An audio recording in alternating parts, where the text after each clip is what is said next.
Insentif pajak pertambahan nilai ditanggung pemerintah 100% yang diberikan pemerintah akhirnya diperpanjang sampai Desember 2024.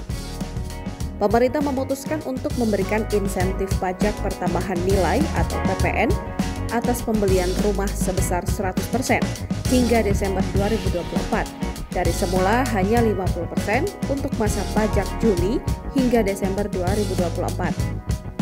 Menko Perekonomian Airlangga Hartarto mengatakan pemberian insentif PPN DTP bertujuan mendorong konsumsi kelas menengah. Pemberian insentif ini juga bakal mendorong pertumbuhan sektor konstruksi dan perumahan.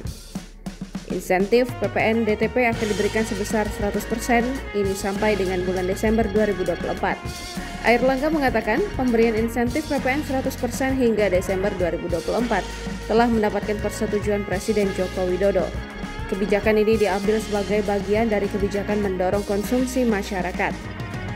Melalui PMK 7 2024, pemerintah mengatur pemberian fasilitas PPN DTP atas penyerahan rumah tapak dan satuan rumah susun pada tahun ini. PPN terutang yang ditanggung pemerintah merupakan PPN atas penyerahan yang terjadi pada saat ditandatanganinya akta jual beli atau ditandatanganinya perjanjian pengikatan jual beli lunas.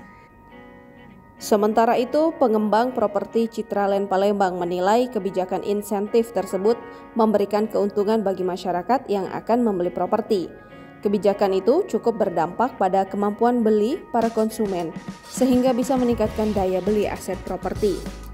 Insentif PPN DTP ditujukan untuk hunian siap huni.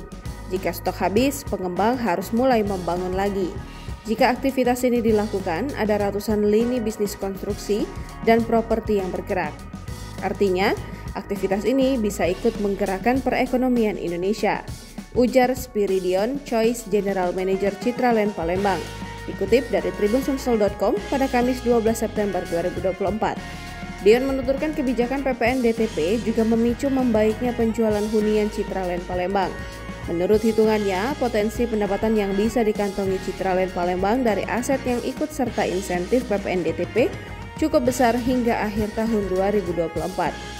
Dengan ekonomi yang menggeliat, kami berkomitmen untuk mengeluarkan proyek-proyek inovatif dan kami pelajari dari kebutuhan konsumen.